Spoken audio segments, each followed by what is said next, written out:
ذبیح الله مجاهد وای د دې ټولو خبرو ځواب به ما درکړی وای. یو ځوان په صفت خالي ستاسو نظر ځورمه مشره زما یو پوه یو بااستعداده شخصیت د موږ مشر په صفت باندې موږ تاسو نظر اورو، موږ تاسو نظر به تاسو خبرې موږ بل چېرته تکرارو دا خبرې. ګوره زه یوه خبره غواړم درته وکړم چې په افغانستان کې دا اوس حالت چې د په کلي شکل درته زه غږېږم غواړم د دغه ټول بحث هغه نتیجه درته وایم، نچوړ د دې موږ او تاسو د دې ټولو بحثونو دا هره ورځ یې چې کوو اخره همدا ده چې افغانستان په یو ښه حالت کې قرار نه لري. هغه طالب پلوي چې نن د عایشه وهاب خبرې هم په دغه ډول ترجمه کوي، وایي چې تا وګوره دې هم دا خبره کړې، د هغې د خبرو په پیل کې دا ده چې افغانستان یوې بدبختۍ دا اوس فلحال یوه بدبختي پکې روانه ده، د انزوا طرف ته روان دی، موږ او تاسو د ورکېدو په حال کې. نو کله چې د موږ او تاسو بحث دغسې معلوم یې راته چې 2 جمع 2 مساوي د 4 سره، نو زه فکر نه کوم چې په دغو نه وړې مسلې باندې موږ او تاسو وغږېږو چې هلته د پولیسو په لیکه کې مېرمنې شته او په نورو دفترونو کې نشته، ځکه دا د خپله د طالبانو اصول دی، قانون دی، کوم ځای کې چې ورته غوره ښکاري هلته به یې پرېږدي او چې کوم ځای کې نه ښکاري نه به یې پرېږدي، او داسې مشخص مخامخ راځي درته وایي چې پوهنتون مکتب بند، کیسه خلاصه. مننه.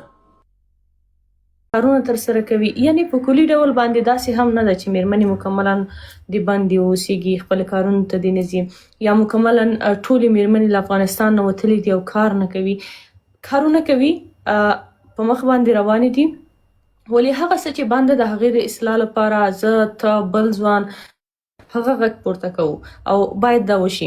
او دغه اصلاح چې ده دا د دې په خطر نه ده چې موږ ټوپک رااخلو او موږ د حاکم حکومت سره جنګیږو، بلکې موږ ورته وایو چې دا موږ مسلم حق دی، دا دې موږ ته راکړلی شي. که چېرته زما سوال همدا دی که چېرته همدانن امارت اسلامي ووایي چې زه مکتب هم خلاصوم، زه تا سره ځینې خبرې دې منم، آیا تاسې نشرو دغلته چې څومره خلک دي آیا دوی به ومني ورسره چې امارت اسلامي دی یو نظام په شکل یو د حکومت په شکل باندې د حکومت وکړي؟ ستاسو په نظر باندې دا شعور به هغه خلک هغه مخالفین چې اوس لګیا دي اوس کوم تخریب کوي هغه به ورسره ومني؟ زما په نظر خو هیڅ کله نه، دوی صرف دا مخالفت یا دا بهانې نیولي. زه به یوه خبره دلته وکړم. ګورې ښه، یو دی دلته دغه ډول خلک چې دوی راځي په افغانستان کې د څوکۍ دپاره دوی هره ممکنه لاره خپلوي چې تر څو پورې د طالب بده ووایي. موږ د هغو نه یو، موږ د طالب په بدې پسې نه یې راوتي، موږ به هغه څه وایو چې زموږ د وطن په ګټه باندې. راځئ چې یو قیاس کېږدو، د هغه پر بنیاد باندې موږ او تاسو وغږېږو. آیا موږ په کومې پیړۍ کې ژوند کوو؟ دا فلحال دا اوس کم کال روان دی، تاسو په دې باندې خبر یې چې نړۍ کومې لور ته روان ده، دا اوس ټکنالوژي کوم ځای ته رسېدلې، په ده باندې به تاسو سر خلاص یې او که به نه. په دغې عصر کې په دغې حالاتو کې موږ او تاسو په افغانستان کې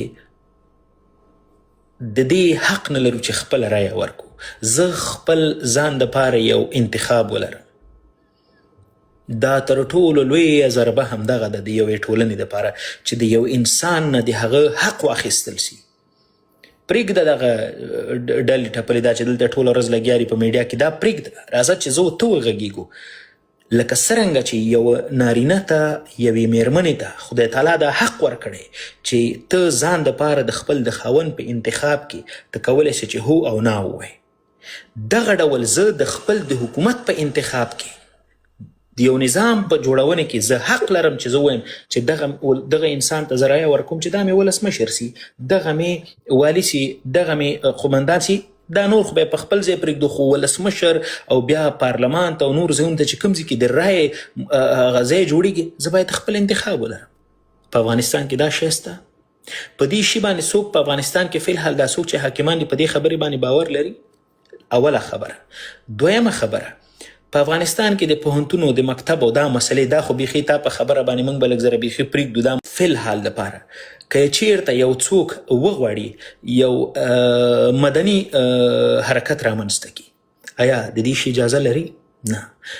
آیا که یو څوک وغواړي په افغانستان کې یو سیاسي حرکت رامنځته کړي، د دې اجازه لري؟ نه. یعنی په مطلق ډول باندې نه هیڅ شي دپاره هو نشته.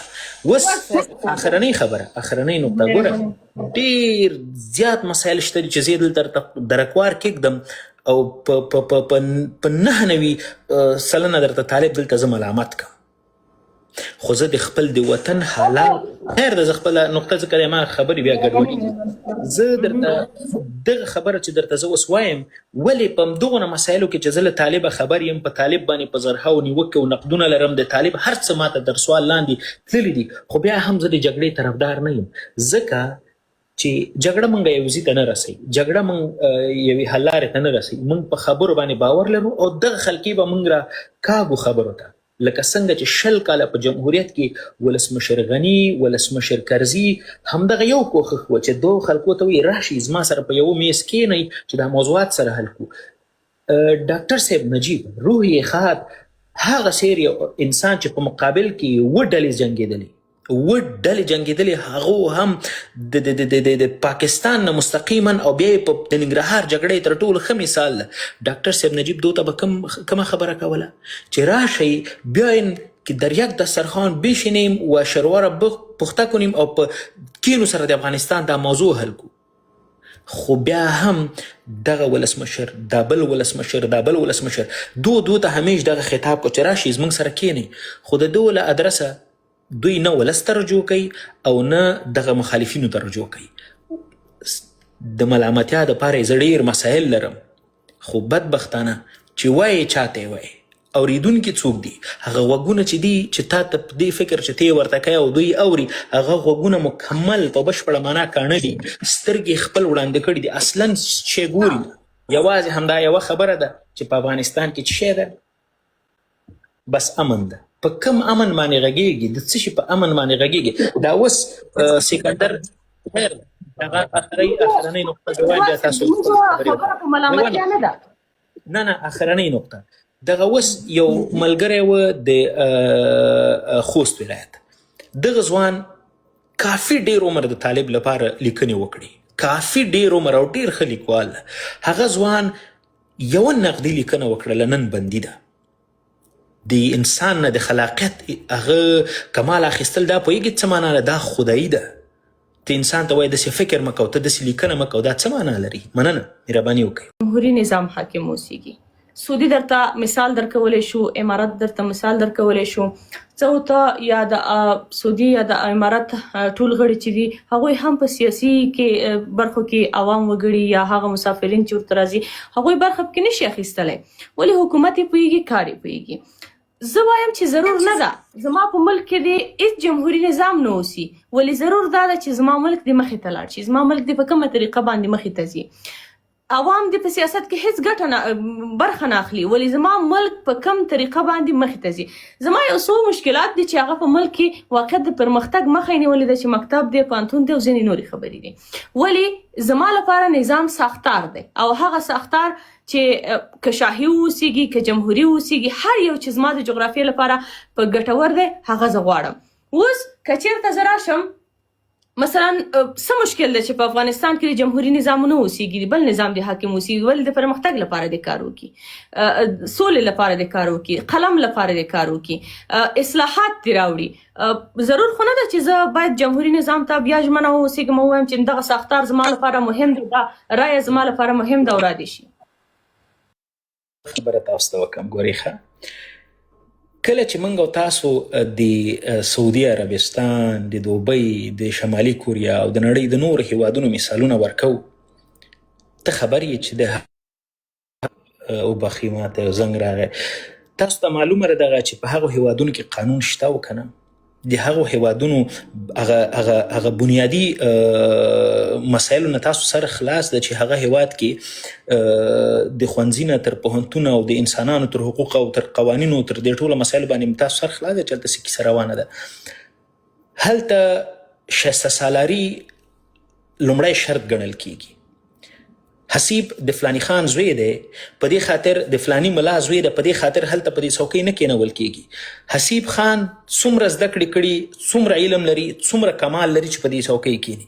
نو دا قصې به سره نه کو چې ما نظام او جوړښت مهمه نه ده، ما دپاره دې دا اوسي.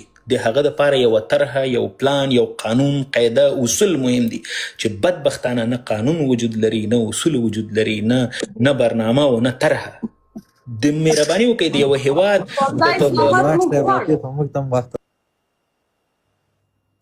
ما دغه یوه خبره کوله چې په افغانستان کې باید جمهوریت راشي، باید موږ د خپلو خلکو د حقوقو دپاره وجنګېږو، څه مو چې د وسه کېږي باید هغه ونه سپمو. او جالبه دا و چې په دغه لارې کې زموږ سره د تیر جمهوریت ځینې مامورین هم ول، هغو هم دغه خبره موږ سره بدرګه کوله او موږ خوشحاله وو چې ولا دلته موږ په ډېرې لویې پیمانې دلته خلک رایو او دغلته یو ادرس یو چې زموږ خبرې باید د نړۍ واوري.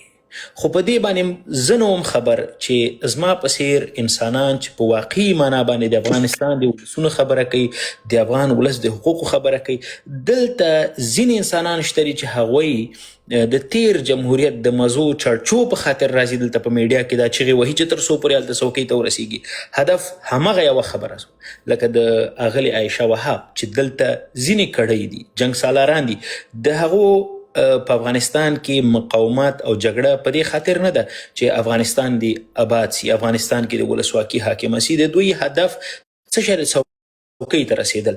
همدغه قصه موږ هم همدغسې کوله چې ولا افغانستان کې به موږ ولسواکي راوړو. الان کې چې په دغسې یوې غریب ټولنې کې چې هلته ډیموکراسي او جمهوریت، یعنی دلته جمهوریت ده او ډیموکراسي په اوج کې ده، دلته موږ ته د خبرو موقع نشته، دلته موږ په خوله باندې خلک ټوپک او وسلک دي چې خبرې به نه کوي. نو موږ ویل وسړی دا خو موږ دلته داسې خلکي خپل په ځان سره لرو په دې ډله کې چې هغو هدف یوازې او یوازې څوکۍ ته رسېدل دي. که ته د هغو سره په یوې موضوع کې فکري مخالفت کې واقع سي، درته پوره ډاډ سره ویلی سم چې یا به د داعشانو په لیکه کې د ودرئ، یا به د طالبانو په لیکه کې ودرئ، یا به د یو چا په لیکه کې د ودرئ. دا د دوی اصول. نو اوس زه ولې دلته تر پرونه پورې ما دا خبرې کولې، نن داسې وایم. زه نن یو ځل بیا وایم، د دغه لایو له لارې وایم چې په افغانستان کې زه د تیر جمهوریت مامورین نه غواړم، یعنی زه به ټول نه یادوم خو هغه غوڅ اکثریت یې درته ښیم. په افغانستان کې موږ ولسواکي غواړو، په افغانستان کې موږ جمهوریت غواړو، په افغانستان کې اساسي قانون غواړو، په افغانستان کې هغه درې رنګه بیرغ غواړو، په افغانستان کې د ښځو د انسانانو حقوق غواړو، ښوونځي پوهنتونونه غواړو. دا زموږ خبرې دي. خو په څنګ کې دلته له طالب سره موږ په کوم جنجال اخته یو. طالب ته دغه 15 کاله سو په مسلسل ډول باندې موږ ټول ولسونه، زه ځان درته یادوم، موږ په دغه ډول ورته رجوع کړي او ورته مو ویلي چې د افغانستان ولسونو غوښتنو ته لبیک وایي، د افغانستان د ولسونو خبرې واورئ. دغه ګیپ چې د تاسو د ولسونو په منځ کې جوړ دا له منځه یوسئ. په افغانستان کې بلې جګړې دپاره باید تاسې موقع په لاس ورنه کوي. خو طالب دغه کار نه کوي. دغه زه درته د دې لایب له لارې وایم چې موږ په بار بار دغه خبره دوی ته تکرارو، ورته وایو چې تاسو باید په حل لارو باندې وغږیږئ، ځکه تاسو دولت یې، تاسو مسؤلین یې، تاسو ځان د دغه هیواد مشران بولئ. مشران د یو هیواد د ټولنې په ستونزو مشکلاتو باندې غږیږي. خپله موږ به نه غږیږو، تاسو باید دغه ستونزې حل کړئ، خو تاسو دا کار نه کوئ. نو زه د دغه لایب له لارې دی یو ځلې بیا غواړم ځان تکرار کړم، که چیرې طالب خبرو ته نه حاضرېږي، جرګه نه جوړوي، افغانستان کې ملي وحدت باندې باور نه لري، په ملاکراسۍ باندې باور لري، یوازې په دې باور لري چې هر چېرته د ملا حاکم یي، د سالارۍ له ټکي سره بلد دوی نه دي، د دوی هدف ټول همدا یو شی. نو زه تاته دغه یوه خبره بیا کوم چې موږ د جګړې طرفداران نه یو، خو خلک شته دي، ډلې شته دي چې هغو هم د تاسو په نظر او ستاسو په فکر باندې دي چې تاسو به بیا د تاسو په وړاندې په افغانستان کې ټوپک پورته کیږي او جګړه به کیږي. زه به یې درته اوس ښه مثالونه درکړم. د اسمان نه پرې نه وته، خو ده هلته د جګړې نیت درلوده، د غوښته چې هلته جنګ وکړي. په څه خاطر یې کوو دغه دلایل به بیخي پرېږدو. راځم په بل درته وغږېږم. د متحدې جبهې دغه اوس تاسو د دغه اعلان نه وروسته چې سمیع سادات کړی، تاسو د هغوی دغه پوسټونه په دې میډیا باندې ګورئ، تاسو د هغوی دا ویډیوګانې ګورئ. د ورځې 1 2 3 طالبان درته وژني او دغه ډول ترور چې ده دا ورو ورو چشته لاره جوړوي سترې جګړې ته. په بدخشان کې جګړه روانه، په قندهار او په هلمند کې د متحدې جبهې له ادرسه دغه ډول ورو ورو دغه جګړې چې دي دا یوې بلې لویې جګړې ته لاره جوړوي او بیا په آخر کې څوک وژل کیږي؟ زه وژل کېږم، سارګر وژل کېږي، خوشحال اظهار الله خوشحال وژل کېږي، دغه نور خو نه مري. اوس دلته موږ چې بار بار دلته راځو طالب ته وایي چې خدای ته وګوره، قرآن ته وګوره، رسول ته وګوره، خپل ځان کې لږه نرمینه راوله، لږ زره ولسونو ته رجوع که په دغه نظر باندې ولاړ نو که سبا ورځ جګړه کېږي، که څوک د دغه خلکو تر څنګ ودرېږي، د دوی ملاتړ کوي، بیا نو ملامت په تاسو هیڅوک هم نه دي، ځکه تاسو دغه قصې دپاره لاره جوړوئ چې راځئ که زور وهئ، کرشه کوئ، راځئ موږ یو، نه مکتب خلاصوم، نه پوهنتون، نه بیرغ، هیڅ هم نه کوم، بس دغه مې لاره ده او په دغې لارې ځم. نو که سبا جګړه کېږي، بیا انسان وژنه کېږي، مسؤلین یې تاسو یې. مننه. زه له نن 4.5 کاله وړاندې په دغې موضوع باندې ما یو ویډیو جوړه کړې وه، هغه مې اوس هم په پاڼې باندې شته. د طالبانو زه په دې نظر یم، ځکه د دوی چې څومره ما سیاسي مکتب لوستی، د دوی په اړه مې څومره معلومات حاصل کړي دي، د دوی فکري مکتب دا وایي. تیر 4.5 کاله په لومړي دور باندې چې کله طالبان په افغانستان کې د دوی حاکمیت و، د دوی دور و، هغه وخت کې هم د نجونو پر مخ باندې ښوونځي تړل سوي ول. نن ورځ تقریبا د طالبانو دغه 5م کال هم پوره سو، په 5 کالونو کې یو ځل بیا ښوونځي او پوهنتونونه تړلي دي. د دوی په فکري مکتب کې د انجونو دپاره حقوق نشته. سړی باید پاکه خبره وکړي. دوی په دې باندې باور لري چې باید ښځې په کور پاتې سي. د ښځو په اړوند ګورئ، له وړو طالبانو نه به د څه شي ګیله نه کوو، خو د مشرانو طالبانو خبرې یې ډېرې مهمې دي. تاسو د فدایي فدا نومېږي، څه نومېږي هغه وزیر چې دی، نوم مې ورته له هیره ووته، ندام محمد ندیم، بخښنه غواړم، ندام محمد ندیم خبرې به تاسو اورېدلي. د هغه خبرې که چیرې تاسو په هر ریاضیکي فرموله کې واچوئ، اخره نتیجه یې همدا ده چې ښځو دپاره تعلیم نشته، ښځو دپاره زده کړې نشته. که چیرې تاسو دغه اوسني د یو بل مشر خبرې په سترګې باندې ژوبل دی، هغه نه پوښتنه کېږي، هغه وایي چې ما ډېر په ویاړ سره د بودا مجسمه وویشتله، ړنګ مې که او پرې ویاړم چې هر څه مې پخوا کړي، اوس یې کوم، په راتلونکي کې کوم، ډېرې په ویاړ سره کوم. او په عین حال کې دا پوښتنه ځینې کوي چې او دا خبره کوي چې ښځې چې دي دا ناقص العقل دي. ګورئ، که چیرې د دو مشران، د دو فکري مکتب دغه نظریه، نو بیا څه غواړئ ثابته کوي.